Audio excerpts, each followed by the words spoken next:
Hey again, everyone. Thank you for joining me. The unbelievable cruelty of parents and narcissists. Those of us that have suffered at the hands of a narcopath, when looking back on these instances, find it hard to believe that a parent could do the things that they do. That what is it that's missing in this person that causes them to behave in ways that are destructive to their children. And I don't have any good answers for you except that the narcopathic parent, the psychopath, sees the child as nothing more than an extension of themselves or something to use, just like they see everybody else to use. In my personal experiences with, of course, the first extension of or interactions that I have other than the immediate family were my extended family. And I would notice, really not so much at the time looking back, if you notice things then and you think about them now, two different things of the same occurrence. Notice the way that I was treated. And it was as if and this is as a young kid, this is all the way back, under 10 years old.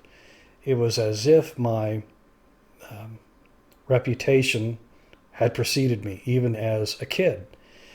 And it seemed that I was being treated that things were triangulated. I was treated in ways that they didn't seem fair. They didn't seem equitable. They didn't seem very nice, these folks that I'd run up on. There's a lot of gossip that goes on in the narcissistic family. The gossip is putting it lightly. It's really the backstabbing and the gaslighting and the smear campaigns. But even as kids, these parents, in my case, the mother was smearing me to people and causing all kinds of issues that wouldn't be resolved until even recently. Because when you're born to a narcopath, you don't know any different. You have no idea what real life is supposed to be like. You just think that you're out there and you see the guy with the tattoo, just born to lose. You just figure that you're just supposed to. You've been indoctrinated. You've been propagandized, and the people around you have been propagandized even against you from an early age. And what makes a parent do these things? I have no idea.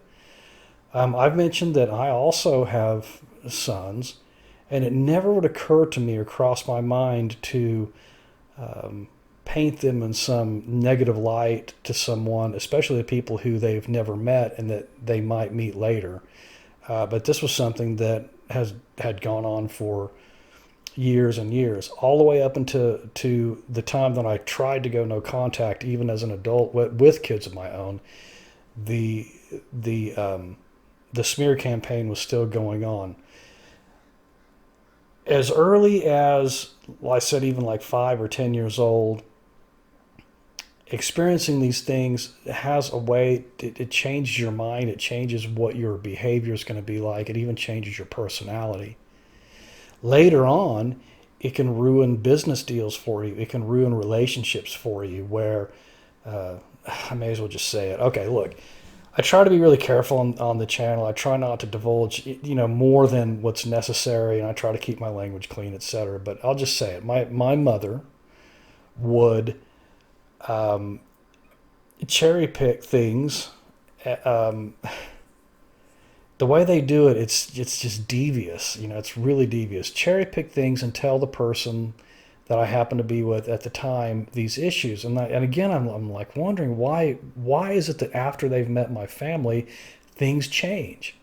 Well, the reason why is it's very clear now, is that they're putting things in these people's heads, true or false or somewhere in between. It's really nasty the way that they do this. It's very devious, and for a parent to do that to their kid it's unforgivable. There's a special place in hell for the people that do this. That not only are they gaslighting their own kids, there were times before, this is way before, decades before I understood what a narcissist was or what psychopathy was or what I was going through, that as a kid, and you hear that sometimes the children, they have a tendency to tell the truth. And I remember looking at my mother at the time and telling her that she was lying. And it wasn't a lie, it was a distortion of the truth, but I was picking it up at a very early age. Maybe this is, again, between 5 and 10 years old, telling her that, to her face, you're lying. And I don't remember what it was about, but I remember telling her this on a number of occasions because she was twisting things around to fit her own agenda. So if you're doing this to most of us that are come to these channels, if you've been around narcissistic parents, there's a lot of unlearning to do. There's a whole lot of damage that you have to undo, and it takes time when you get away from. This is why the no contact strategy is so important. It's because once you do get away from the narcopath, things start to clear up. On that note, I won't talk too much about this, but I'll get back to the parenting as well. But as we look at how the world is operating now, and things are coming out very clearly all over the internet very quickly too, that we realize a lot of us have been propagandized literally from birth. Everything that you've seen on television, every single thing that you've read, we've all been propagandized by sociopaths. And these are the same sociopaths that put this waves in motion for the sociopaths, even at our level, to behave the way they do. They kind of fit hand in glove in a way. Some of the population picks it up, most of us don't. Why some do and some don't, I don't know. I do know that it is a choice. I know that behavior is a choice too. Just because something has happened to you doesn't mean that you just go do it to somebody else. That's kind of the excuse that I hear with these narcopathic parents, that they were abused or they were traumatized. Well, so was I, and so were you. I take big issue with that if you were traumatized and if you were abused, why aren't you traumatizing someone? Why aren't you abusing someone? Because it's a choice. The narcopathic parent has a special place in hell. Seriously. The way that these people behave, when I look back at all of the instances that could have been different, and it's unnecessary. It's like an unnecessary competition with your own kids that these people are pulling. I have no idea why they would do it. It doesn't make any sense to me. Don't you want your kids to do better than you did? That's kind of normal, because if your progeny doesn't do better than you, then we're going backwards into the Stone Age. We have to do better than our parents, right? Not mine. That wasn't what she wanted. I can't really ring in too much on what my father was like at this, because it doesn't seem like it was the same issues. But now that I look back, these things were happening continuously literally from birth. And I don't know why.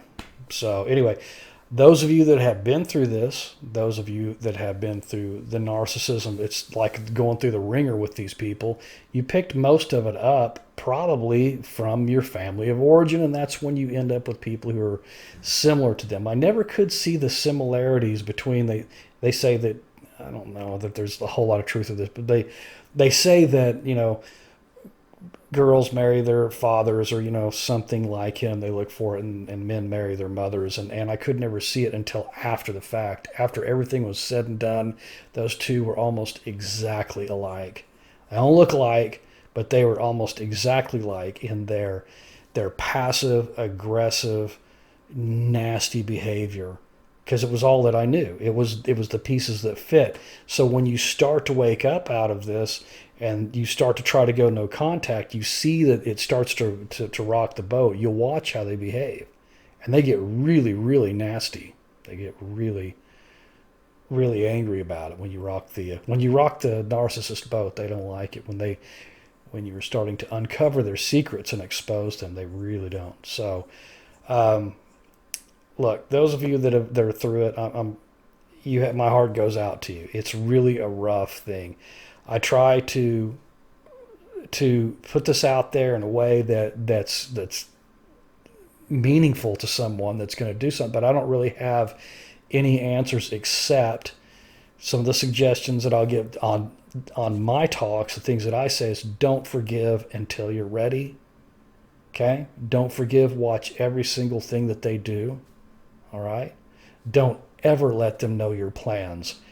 Don't even if you have to lie.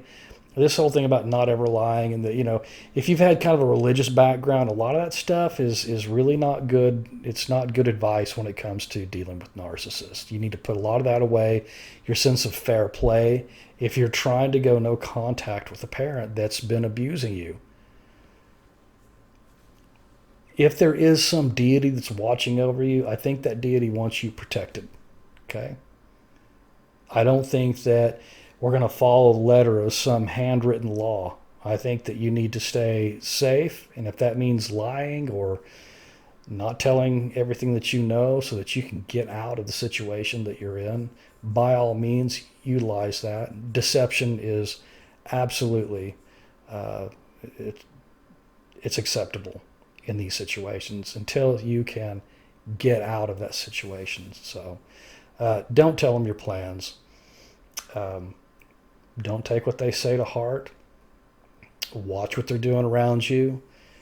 And when you can get some clarity and some peace of mind, then work on the next stages of forgiving to get them out of your mind and out of your heart when you can finally go no contact. So anyway, all right, look, these are rough subjects. It's man, I don't really know what to always say about them when people ask me about it, and I do the best I can. I've been through it. I'm not very clinical in the way I talk about it, so you're getting my experience. So anyway, with that being said, tomorrow is Thanksgiving. I might come to you again. I have some time, and I do appreciate y'all showing up still. It means a lot to me. It's actually the channel's, it's been therapeutic for me, and I hope that it's helped a lot of you as well too. So with that, I guess I'll sign off. So I want to thank y'all again, and I hope to see y'all again real soon.